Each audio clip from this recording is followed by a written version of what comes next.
he makes his case to be transportation secretary to that Senate committee. Widening it out.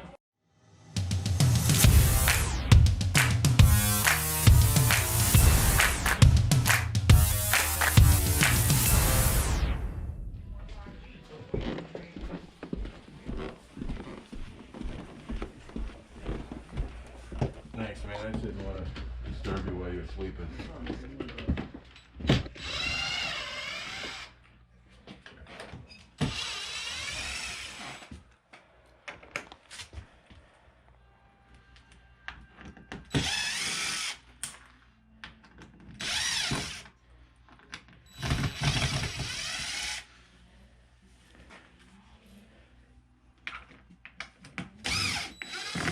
These are surface-mounted hinges, aren't they? What's that mean? It means they're not mortised. They're not mortised in. They're mounted right to the surface.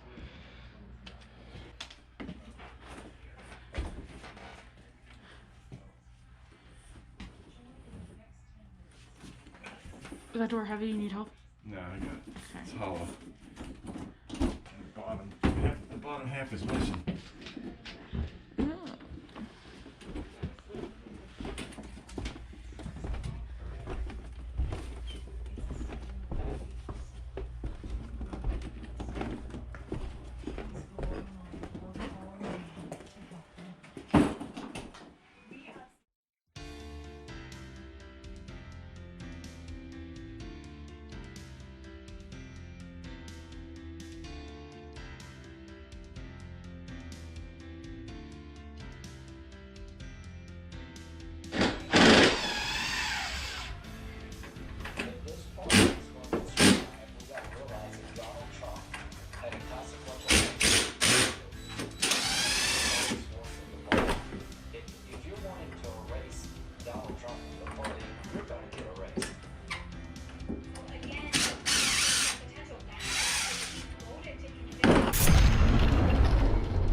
So what I want to do is I want to leave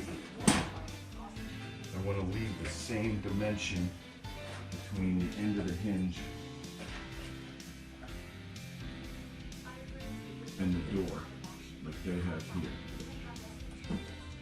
So what I want to do is I want to take my combination square and I want to put it against the door and make it even with where the end of that hinge sat on the door. And then I want to transfer that here. So I know exactly where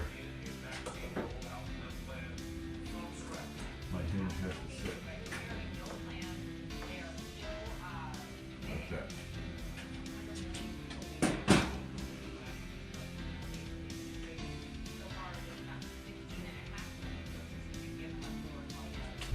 And then I already made lines. I measured from the top of that door to the top of the first hinge. And I recorded that measurement, transferred it over to here. Hey, can you see the keys? Right, so that's where that one's going. It goes there.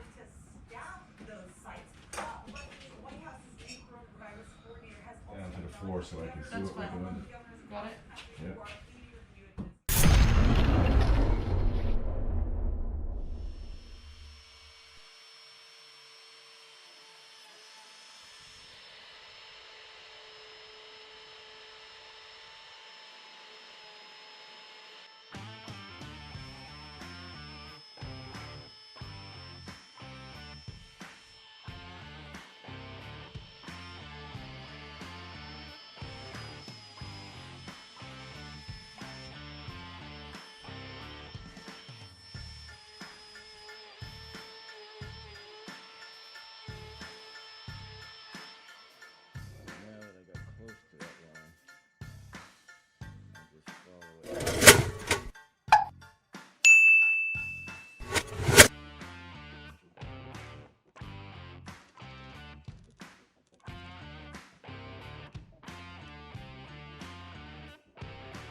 this is where the center of this is, right here. Make a mark right there.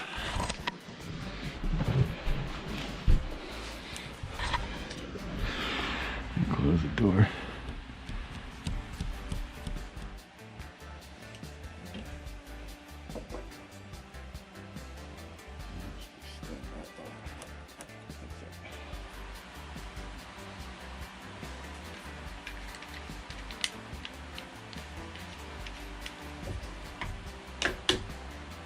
And make sure that line's right in the point of that arrow.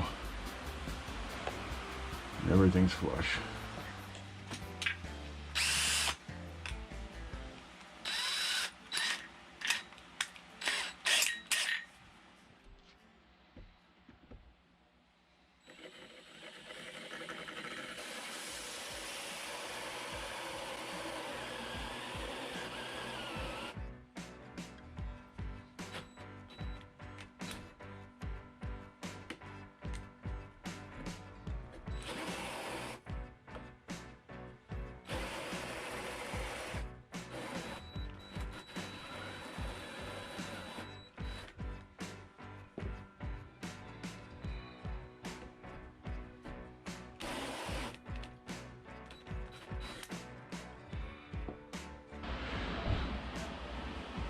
Once you see that, stop and drill from this side.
To know when they're lined up to get the screw through, you look at this little indent on both sides, and when they're lined up, the screw will go in and meet the pocket on the other side.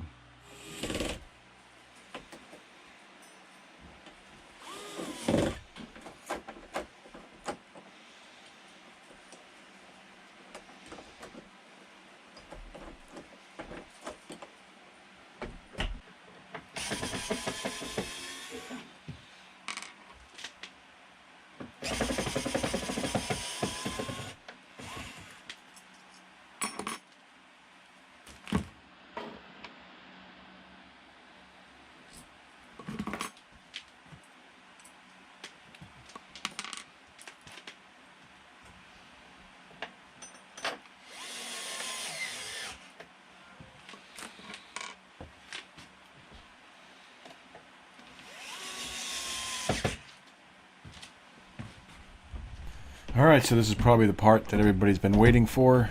This is the moment that I interview one of the residents. His name is Ian. This is not something I normally do in my videos, but I certainly hope it adds some clarity to substance abuse addiction. And I hope you enjoy it.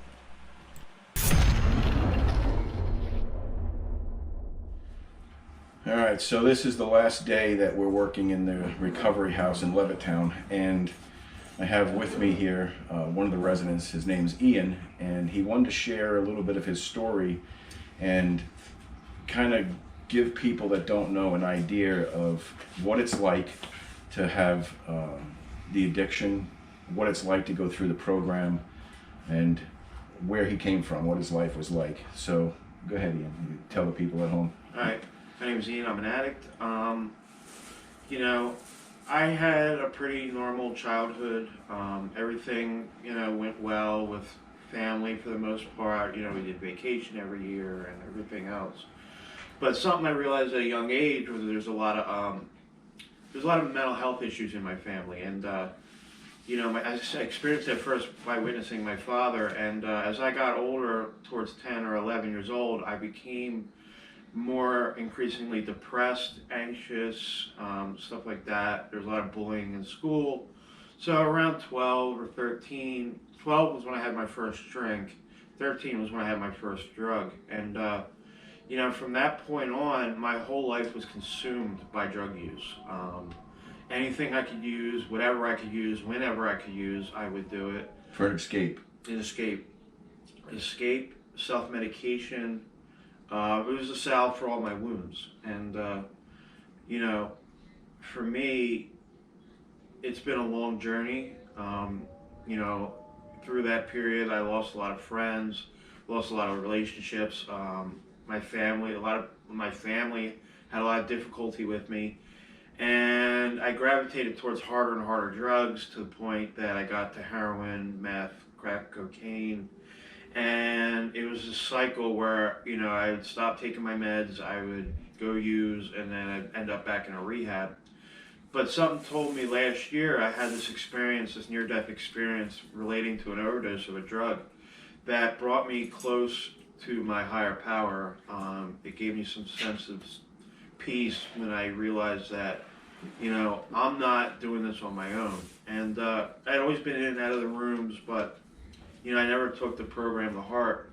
And in May, I got on Suboxone maintenance, and with the Suboxone, I tried just doing the Suboxone, you know, from May to August, and I relapsed terribly. And what I realized was that I could block the heroin with the Suboxone, but if I didn't work on the underlying disease, if I didn't work on the underlying problem, I would just continue to find other ways to get high. So I started using crack and meth and things that weren't blocked by Suboxone. And it took that near-death experience for me to realize that essentially what I need to do is give myself to the program. Now they talk about MAT as medication-assisted treatment or medically assisted treatment. And, you know, I realize that the T is really important in MAT. You know, the medication keeps you stable, but it's like a diabetic. A diabetic needs insulin to control their blood sugar, but they need to change their lifestyle, like what they eat, you know, when they eat it, to keep the medication, you know, working as best it can. Right, so the medication by itself is just not enough. No. I mean, so there's probably a few people that could be like, well, I'm just going to take Suboxone or methadone or even Vivitrol, and that's all I'm going to do. But what I found out is that the underlying disease model, you know, the obsession, the mental obsession with substance use is something that needs to be addressed. Now, for me, that consists of a 12-step program. I do AA, I have a sponsor, and I go to a meeting every day, at least one meeting a day, sometimes two. You know, I do Narcotics Anonymous as well. What I found is that recovery is a way of life. It's not just, you know, staying sober. It's changing your behaviors, changing your thought processes. And the way I found that I can do that is through the 12 steps. But I also do therapy. I have a therapist that I work with. I'm signed up for IOP. And this is a holistic approach. It's not one size fits all, you know, one solution to one problem. It's a multi-dimensional application of different techniques that can keep you sober. And what I found is that I really had to modify how I behaved, how I lived. So that means, you know, going to meetings. It means I'm living in a recovery house. It means working with my sponsor all the time. I call my sponsor even if I have to make a decision. I run it by my sponsor, because these are people. There's people in the program that have been through what I've been through, and they've actually found recovery. And those are the people that I look to guide me. And like my sponsor always says, you know, you come to AA not to hear the message, but to become the answer. Not to hear the answer, but become the answer. Because the whole idea of a 12-step is by sharing your story, working the program, and ultimately being able to help the next addict or alcoholic that comes along. It's a community. It's not just, one person fighting it by themselves. There's always help. If someone needs to get into treatment, there's options. You can go to a hospital. They have CRSs who can get you into detox or rehab. What's a CRS? A CRS is a certified recovery specialist. I see. And there are people that are in recovery that work with people that are, struggling with addiction in order that they may get some help, get into treatment. And what I found is that it's best for me I went into rehab, I spent long-term, because this is a long-term problem and it needs a long-term solution. And so I did the, 81 days, and, it was the best decision I ever made in my life. And I had to follow that up. They always say, when you come out of a rehab, within 24 hours, go to a meeting. And the people that don't do that have a much higher chance of relapse. And I found that to be very true. So within 24 hours of leaving rehab this time, I went to a meeting, and I haven't stopped since. So what I would just like to tell people is that, there's always hope. This isn't a death sentence if you work for it. Recovery is a working process. It is not something that comes to you. You have to come to it and make it a part of your life. And there's always help. There's an AA hotline, there's an NA hotline. There's always, like I said, you can go find a CRS in a hospital or something. Just reach out. Call somebody. If you don't know if you're an addict or alcoholic, talk to a doctor. Or, if you, a lot of times you can make that determination yourself. But the point is that has to come from within. Everything that happens has to come from within, with the guidance of people that have gone through it themselves. Yeah, I think that's all really good information. Now, just for the viewers, what would you say to the guy that says, I just do heroin once in a while with my friends? Well, that person is probably rationalizing their behavior. And a lot of times they don't even, I used to do that. I used to be like, not specifically with heroin, but in general, I'd be like, well, I'm using recreationally, I'm using on the weekends, I'm using for fun, but the thing is that it stops being fun real quick. And, some people they are weekend warriors, but the program talks about people that are alcoholics as opposed to heavy drinkers. There's people that heavily use, but what addiction is when you use and you have negative consequences and you continue to use. So, and something like heroin nowadays is so dangerous.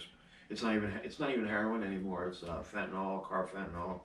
And that one dose can take you out. One dose. I've seen it. I've seen Kill a you. bag. Absolutely. I overdosed on a quarter of a bag, one bag. And I had no tolerance at the time, but there was so much fentanyl in it that quarter or half a bag can throw someone out. I've seen people sniff one bag of heroin and die and not come back. Wow, that's scary. So that's scary. It's terrible. It's terrible, but like I said, there's always hope.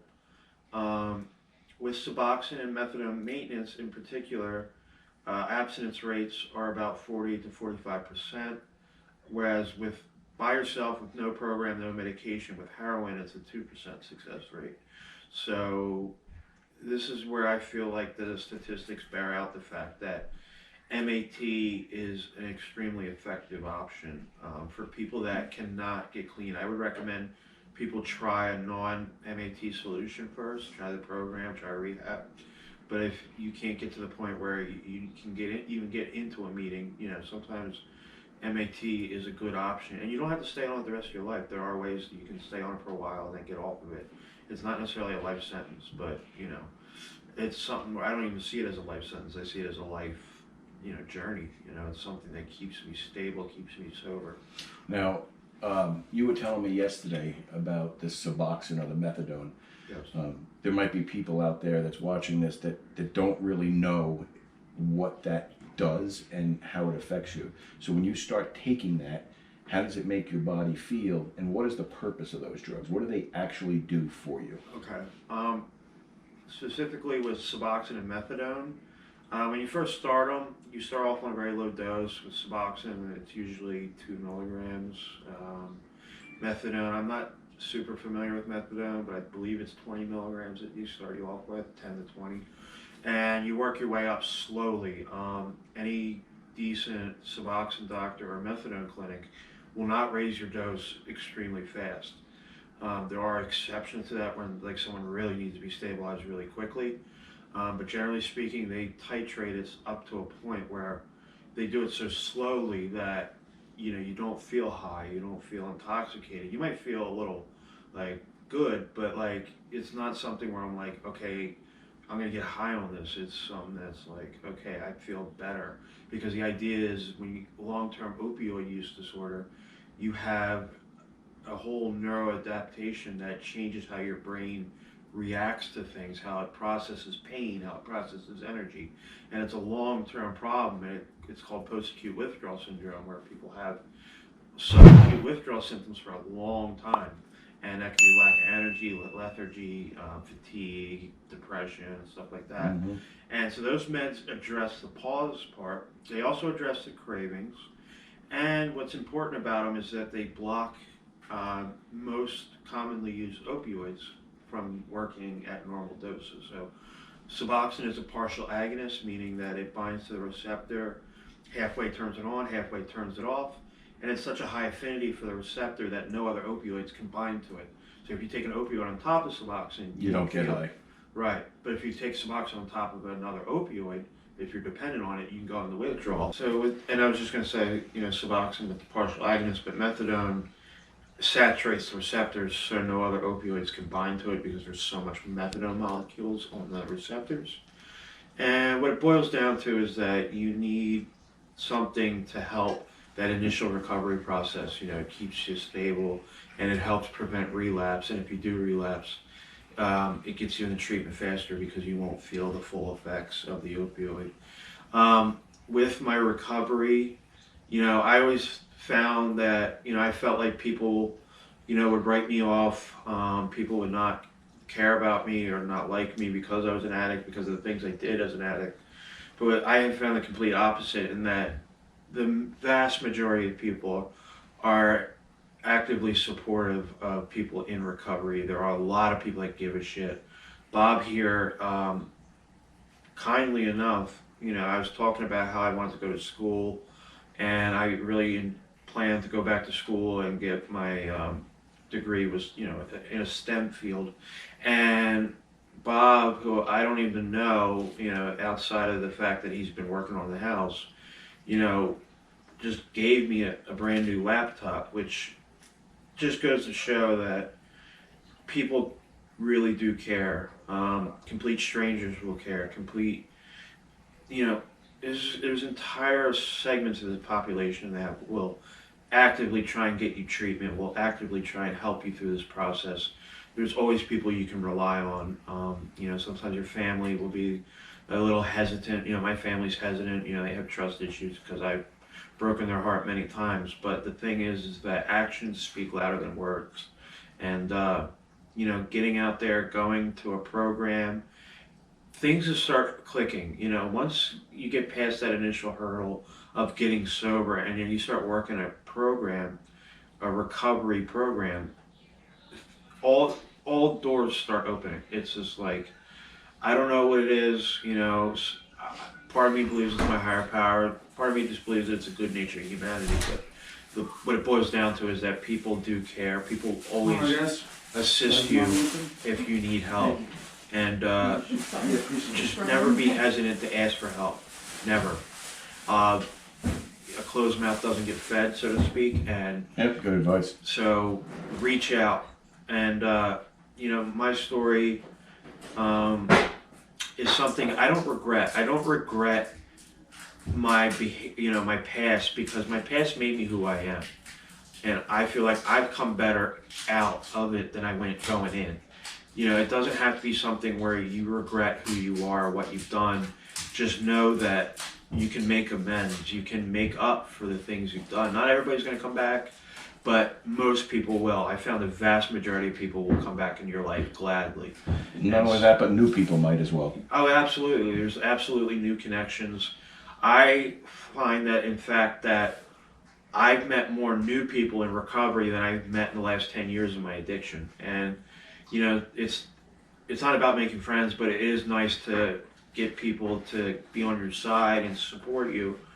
Like, you know, I can go on Facebook and talk about my sobriety, my recovery, and everybody will be like, you know, I'm proud of you, you know, keep it up. You know, everybody just gets really happy. So don't ever feel hesitant to reach out. You know, there are hotlines you can reach out to, and there's also actively, you know, there's active meetings on the internet right now on Zoom, and I would highly recommend them, because if you're hesitant to go to an in-person meeting for the first time, it's not a bad idea to get on Zoom, go on the internet, Google virtual NA or virtual AA meetings, and it'll give you links that you can click on. Oh, that's good and you advice. can go to a meeting. In this day and age, there's no problem with getting to a meeting, because a lot of times transportation is an issue.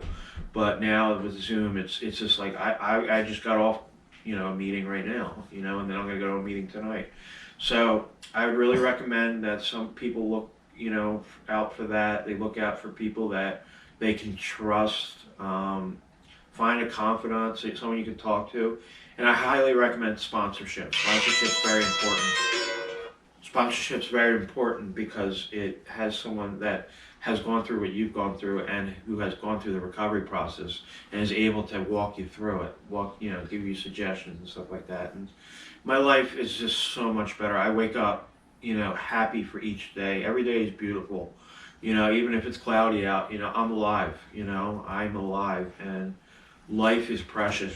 You know, it really is. You know, when you're in active addiction, it's really hard to see the light, and that's what can, you know, inhibit a lot of people. But once you get out there, things start working. So things start clicking. It's a wonderful process, and it's not all peaches and cream. It is work, but it's work that has many, many, many rewards, many, many, you know, beautiful days. I go to sleep at night, and I'm not tossing and turning, worrying about what lie I have to maintain, what deception, what warrant is going to be out for my arrest. I don't have to worry about that anymore. And it feels good to do the right thing. It really does. And if anybody ever needs help, reach out. Just reach out. So, is there any chance you have my number? Yes. You can text me anytime you want. You need someone to talk to. I mean, if I'm working, I may not be able to answer the phone, but Right. you know, you can always reach out to me. But is there any way you can text me some of those phone numbers and website addresses or whatever? I'll list them into the content section down below the video. Yes. So if anybody's watching this and they think, hey, look, I want to reach out, I want to start my recovery. Yes. They'll have that information. Yeah, I have all that, and I will give that all to you. There's so much resources out there, and I was talking to you. I think I was talking to either you or Kitana, and I was saying that essentially that, you know, there are grants out there for people in recovery to go to school. There's recovery house scholarships where you can get funding for weeks to stay in a recovery house for free. You know, the county will literally pay for you to be in a recovery house. There's so many options out there, but like you said, you know, people need to know what they are, because they're not always clearly delineated. So. Exactly. And Kitana's real good at finding grants for school. I can't even tell you how much money she's gotten in grants for school and scholarships just by applying. So she said she's willing to help you with that. So when you're ready to start that, you let me know. You must have an email address. I do. You give me an email address, or you can swap email addresses with Kitana, and she will tell you everything she did and try to help you through with that. Yeah, it's such a blessing. It really is a blessing that people care. You know, I felt alone in the world. Some people don't necessarily. There's probably a handful of people out there, maybe more than a handful of people, that would care, but they don't know how to talk to you. They don't know how to act around you. So, like, you're in this recovery house, right? You got neighbors across the street, and they're probably like, oh, there's a recovery house across the street. So they don't want to say good morning because you might rob their house tomorrow or something, you know? So they don't know how to deal with that. So that's probably another side of the whole addiction thing, that people, you have a shroud over you, of a dark shroud of something, where when they look at you, they think, you know, what will he do? Right. They don't look at you as a human being like you look at Kitana or you look at me or whatever, right? You find that? I mean, I have found that to be true to an extent. What I think it is that it's born of ignorance rather than hatred. absolutely, You know, absolutely. It's like, And that's why I'm saying, you know, yeah, it's really hard. they can see this. You're not ignorant after you watch this. You have an understanding for it, you know. It's And like, that's why this is important. I can totally understand it, the perspective, because like I was talking to somebody else right now. I have a friend who, you know, I had spent some time with, you know, on the street, you know, while I was on the street, and right now he's in prison. But the thing is that when I was with him, you know, when addicts do things, they're not, you know, I understand the concern that, you know, an addict might, you know, do something, you know, it's because there a lot of them do stuff in their active addiction to get their drug. But the thing is that when people get help and they get into recovery, I mean, I wish I could, you know, personally introduce all the people I know in recovery, because there's hundreds of them that I know that will absolutely, they're just stunning people. They really are. They're hardworking, you know, they're responsible, they're all the things that people want people to be. And I think sometimes people in recovery are, you know, exceptional many times. And I would like to invite anybody that has, you know, a conception of an addict as you know, a criminal, as this and that, to talk to someone that is in recovery. Go to an open meeting. They have open meetings. They have Narcotics, they have Alanon, where families can go that are not addicts, but they can go talk about addiction. Go to one of those meetings, go to an open meeting, and see how people in recovery really, you know, behave and how they act. And I could trust them with my life, you know, I really could. I could talk to them about anything. I know it won't go anywhere, you know, I know it'll stay with them. You know, it's not all perfect, there's problems, you know, this and that, but it's life. You know, life is not perfect. And nobody's perfect, but you can always strive towards perfection, you know. Absolutely, absolutely. So I would just invite anybody that has, you know, an idea of, you know, what an addict is, to actually go speak to an addict, you know, and get to know them. And you'll get to know a human being. Yeah, they're not all bad people. No. It's kind of like any other person, you know. Absolutely. There's good people that do bad things, and, you know. There's bad people that do good things too. Exactly. So, you know, humanity is very complex, you know. It's not just a straight cut, you know, good, bad kind of thing, you know. And, Right. you know, I would just love to be able to be that example of somebody that can go back from a past of, you know, criminality and stuff like that, and go forward in a path of responsibility and honesty. Well, you're on the right path now. I am. And you're going to go to school. I am looking at Bucks County Community College. As far as I know, they're online courses.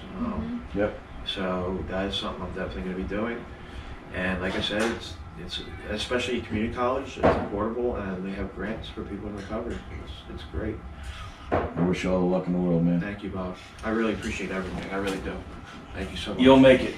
You got the right attitude. Yeah, and it's one day at a time. It's such a cliche saying, but it really is. You take it one moment at a time if you have to. Just be sober for today. You don't have to worry about a year from now. You don't have to worry about 5 years from now. Just worry about being sober today, and everything else will follow. That's kind of like me. Recently diabetic. I'm like, oh my God, I want Doritos, I want this. I see you guys eating all these chips and pizzas, and oh my God. I'm like, you know what? I just got to make it through dinner. That's all I got to do. Exactly. Make it through dinner, go to bed, wake up. I get to eat breakfast. Just got to make it to lunch, and eventually, hopefully, it becomes normal. It's a good analogy for addiction. You know, is that the sensation? Well, food of is an hunger. addiction. Yeah, but that sensation of hunger is like a drug craving. You know, it's like it's a visceral feeling, and you know, it can be hard to. The thing with Suboxone and methadone, for example, is that they suppress that feeling. You know, they make it so that you don't feel hungry for drugs. You know, you feel satisfied. So I love it. You know, it saved my life. The program has saved my life, and there's so many good people out there that are willing to help. Not just people in recovery, but people that just out of the kindness of their own hearts want to help people, and it's doable.